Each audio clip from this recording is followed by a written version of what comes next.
Alright, so this is a tutorial on how to create a quick assessment in the item bank.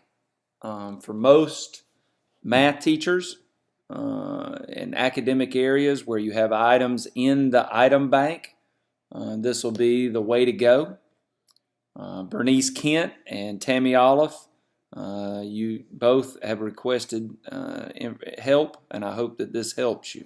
Among others, but this is a shout out to them. All right, so we're in the login screen here. We're going to click the red sign on with Google single sign on button here.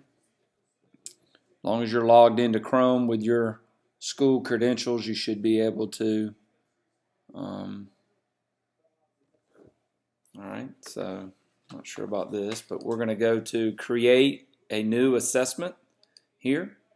We're going to do an item bank, and we're going to jump over to the item bank side. It's going to automatically pull up a screen and ask us. Standard mode is what we did a lot last year. It's okay, but the quick mode is much easier and faster. If you were going to create your own items, you could do this one. English teachers, if you were going to do a passage, this is the item that you would choose. But for most of us, we're going to do an assessment in quick mode and click next. All right, so there's basically 4 steps. You can see them listed here. Let's name our assessment. The one I'm doing today is just kind of an example of a quick formative assessments. You can see that I'm tagging it with the year and the subject. This is not necessary, but it does help once you start getting a bunch of assessments in there. It does help if you tag them. I don't worry about the grade level so much, but you could put a description. 5 quick questions over solving quadratics, multiple forms. All right, so we're going to continue. The next step you can see up here, step 2, is to select the standards that we want. So you can see these are all the standards. It would be nice if I could come down here and pick Georgia Standards of Excellence, but Illuminate, we don't have the standards tied to those yet. They're coming, and so for right now I'm going to recommend that you stick with Common Core State Standards right there. You're going to get a lot more items if you do Common Core right here. So we're going to pick Math. Notice that we got Math and ELA are the only 2 in Common Core. Don't worry about a grade level. Right here is the standard keywords, and you notice they give you some examples. You can do a keyword search. You can do a search here. What I typically do is I work on, I just do these last 3 letters right here, either SRT or REI or CED. These are some recent standards that I've done, and you can see them.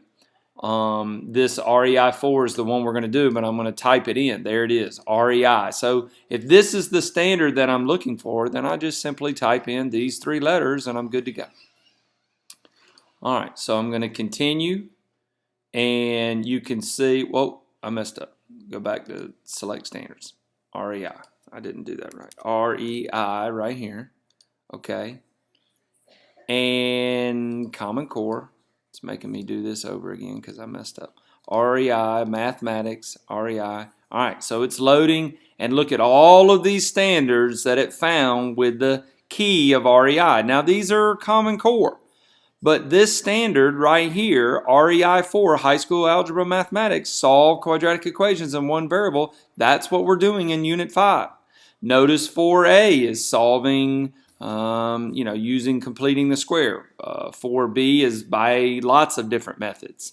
And so, I have to kind of choose. Look, I got 457 on 4. I got 84 items on 4A, and I got 385 items on 4B.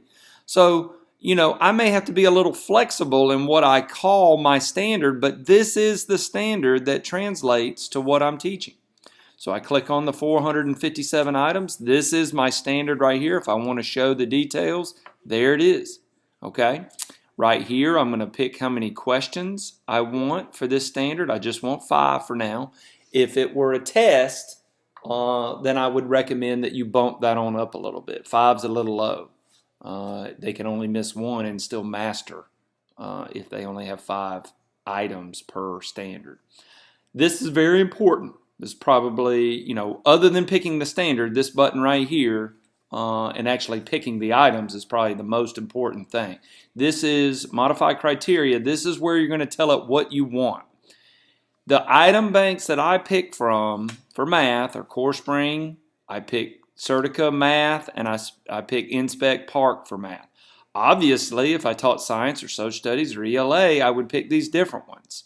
Okay, but I've got 3 different item banks to pick from. And this CoreSpring, it gives me a lot of technology enhanced items, meaning that they are computer based.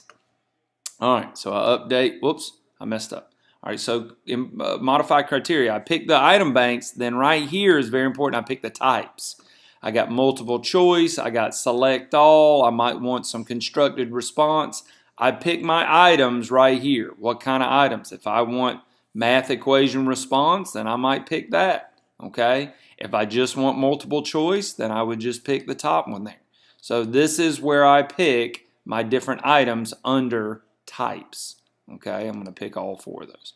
Attributes here is, I could select DOK, 2 only. I could do Bloom's taxonomy. I can, select some different filters right here. This is why I said that this was probably the most important, this criteria, other than actually picking the items. That's probably your most important screen. All right, so we've got the standard right here. We have how many. We did the modify criteria. We're good to go. If I wanted another standard on there, then I could just simply pick, like if I want 4B right here, 385 items, there it is. Now I got 4 and 4B. Now I'm up to 10 questions. But for this short formative assessment, I just want 1 item. So it's very easy to delete that standard out, and I'm ready to move on. All right, so continue. Select exclusions. All right, what this is this is saying I've already made out the solving equations test, and I don't want any items, 23 items. I don't want any items on the test to be on this short formative assessment. So I'm going to exclude this from the items that it generates here in just a second. So these 23 items on the test will not be on my short formative assessment, and this makes sure that I don't double up and that the kids haven't seen that question before. And as you do more and more assessments on Elluminate, you'll have more and more exclusions. But for now, we'll just do the test and we'll be good. All right, so we continue. We continue. All right, so now it says generate questions for all standards. That's what we want to do. And it instantly spits out 5 questions. Here they are, 5 questions. Well, I'm sitting in my PLC and I pull these up and I say, okay, guys, here are the 5 questions that are going to be in our formative assessment tomorrow. Do we like them? And as a group, we look at this item and we say, oh, well, here's where they derive the quadratic formula from this. I don't really want to use this question. I don't like it, so I'm going to regenerate it. It spits out another problem that is exactly what we want. This is quadratic formula. It's pretty straightforward. It's not imaginary answers. We like this problem, so we're going to move on. So we come down and we look at this one. Oop, this is another great one. We love it. You can see the rationale right here, down here below. You can see that it is depth of knowledge 1. It's recall. You can see all of that good stuff. If there was a problem with this question, you could give some feedback right here. You could click that. All right, so we're moving on. Here's another one. We love it. We just want 5 quick questions on quadratic formula, so we're doing great. All right, we scroll down. Up, here's a rational. These are 2 rational answers, so they're going to do the quadratic formula. They're going to have to work it all the way out to get these 2 rational answers. We love it. All right. Oh, now let's talk about this one. This one says in solving the quadratic equation by completing the square. Well, we haven't talked about completing the square yet. That's later on down the unit, so we're going to regenerate this question. All right. Oh, this is trapezoid. We don't want to do that one. All right. So we regenerate it. Look how easy this is to pick questions. What are the solutions for x in the equation? Blah, blah, blah. Hey, 2 or 100. Outstanding. It asks it in a different way, something that we might not answer, but the EOC might answer it, might ask it that way, and the kids need to know how to answer it. Great. So we like this question. So now we have just generated a quick quiz over solving quadratic equations using the quadratic formula. And we are ready to save, and we could save it and not yet publish it, but we might like it so much that we're ready to go ahead and publish it. Okay, this is, if you like it and you know your PLC likes it and you're ready to go ahead and publish it. If you want to save it to think about it and come back and discuss it later with your PLC, go ahead and save it. But once you hit save, then you lose the ability to regenerate. Okay, and let me say this again. This regenerates just this question. This one regenerates the standard if you had multiple standards, and this button here regenerates every question on the assessment. So, like if you need a retest, a re-quiz, the kid comes in and says, hey, I was absent yesterday, but I really want to take that quiz. You know that you can hit regenerate standard. It's going to spit out 5 new questions. You could quickly scan them just like I did, and boom, you got your retest or your makeup quiz or whatever you need.